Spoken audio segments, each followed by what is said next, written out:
Hello and welcome back to my channel where I go through League of Legends concepts with a shit haircut and we don't enjoy ourselves.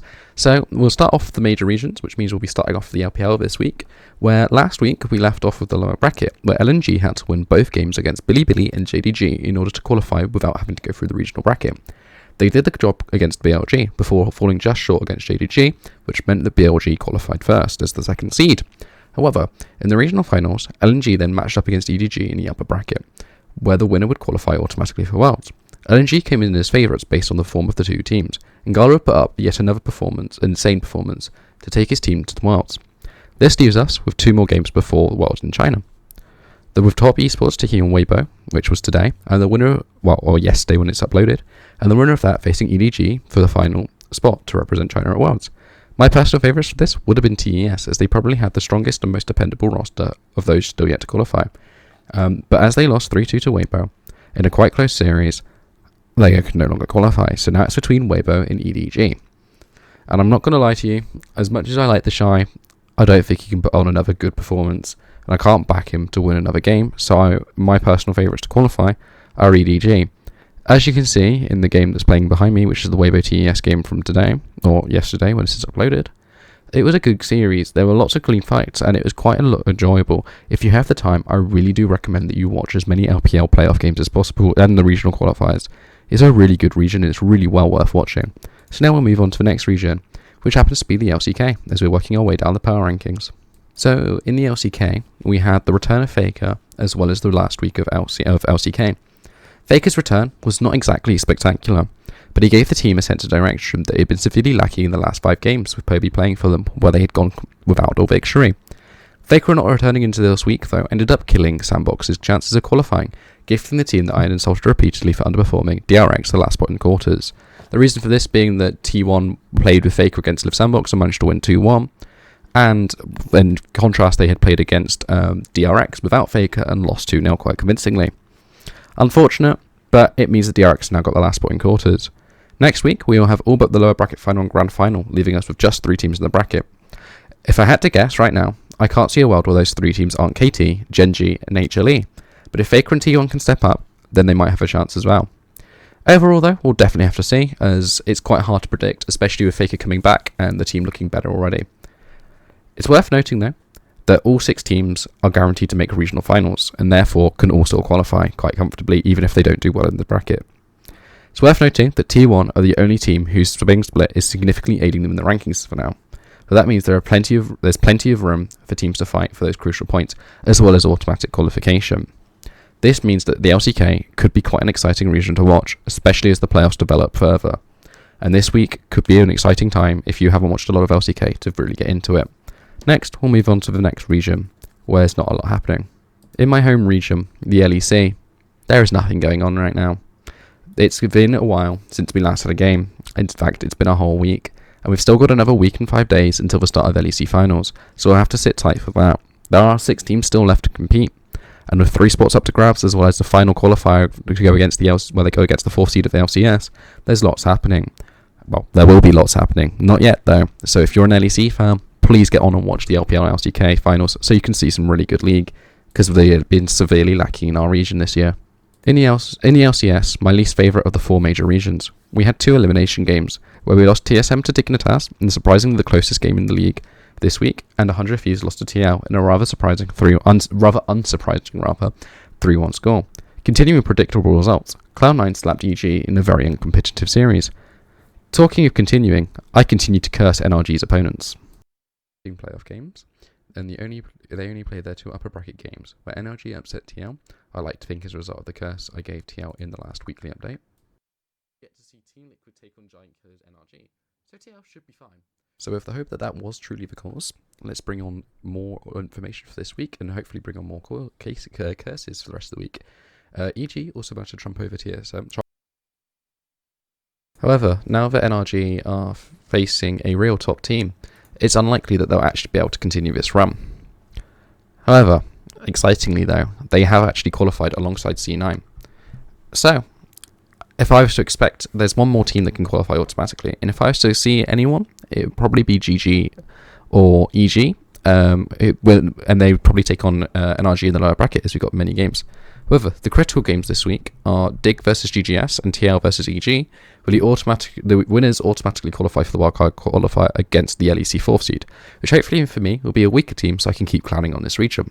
To be fair though, I'm not really that scared anymore, given how sloppy NA was this week. I mean, C9 just basically stumbled to a 3-0 victory. I mean, I'm not saying that didn't happen a lot in EU, but it was awful this week. I mean, oh my god. And Emenez, when he was on Jace in Game 3, that's a tragic game, man. Both teams really were awful.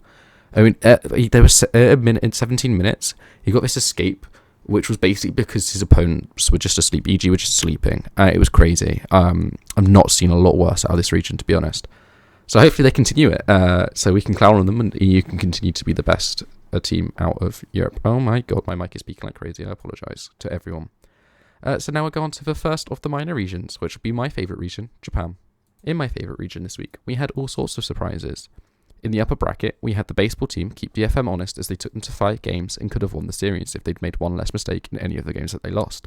The lower bracket quarterfinals also threw up a surprise in the battle between the beneficiary of the Tol2 drama and the biggest losers out of that, fourth game. It was the loser Sengoku though who took a comfortable 3-0 win, which was won so comfortably without a game going over 27 minutes, which was crazy to think about when this was supposed to be the close game this week. In the other game, Axis did a decent job of representing the bottom 3 teams of the league, so they were able to take a game against Fennel to stop the sweep. Sadly though, it was only a consolation game, after which they were destroyed in the first 2 games. This week, we have 2 more exciting games, where Fennel take on Sengoku, and the winner then takes on Hawks, the baseball team. No matter the outcome though of this game, we have an exciting lower bracket final to decide who will take on DFM to represent Worlds. Sengoku win, they'll continue making their beautiful run from 5th seed to the grand final. And if Fennel win, then they'll have a rematch between the 2 teams who have provided one of the best series this region has seen. And it already happened this split. Speaking of good series though, this one between DFM and Hawks really came down to the wire. As you can see, this final game was 45 minutes long. Well, it was more than that actually by the end of it. And it basically only ended because Hawks got caught out going for a silly play. So hopefully we can expect to see a few more iconic series out of LJL before we have before we get to Worlds, and hopefully whoever ends up representing the region will do so well. Have to say though, I do expect that it will be DFM, as unfortunate as that is to say. The next region to talk about has some semi-close relation to the JLJL, and that's the CBLOL. We finally reached playoffs. We finished with the top 3 teams this split, only split by 1 game, and they will be fighting tooth and nail to represent the region.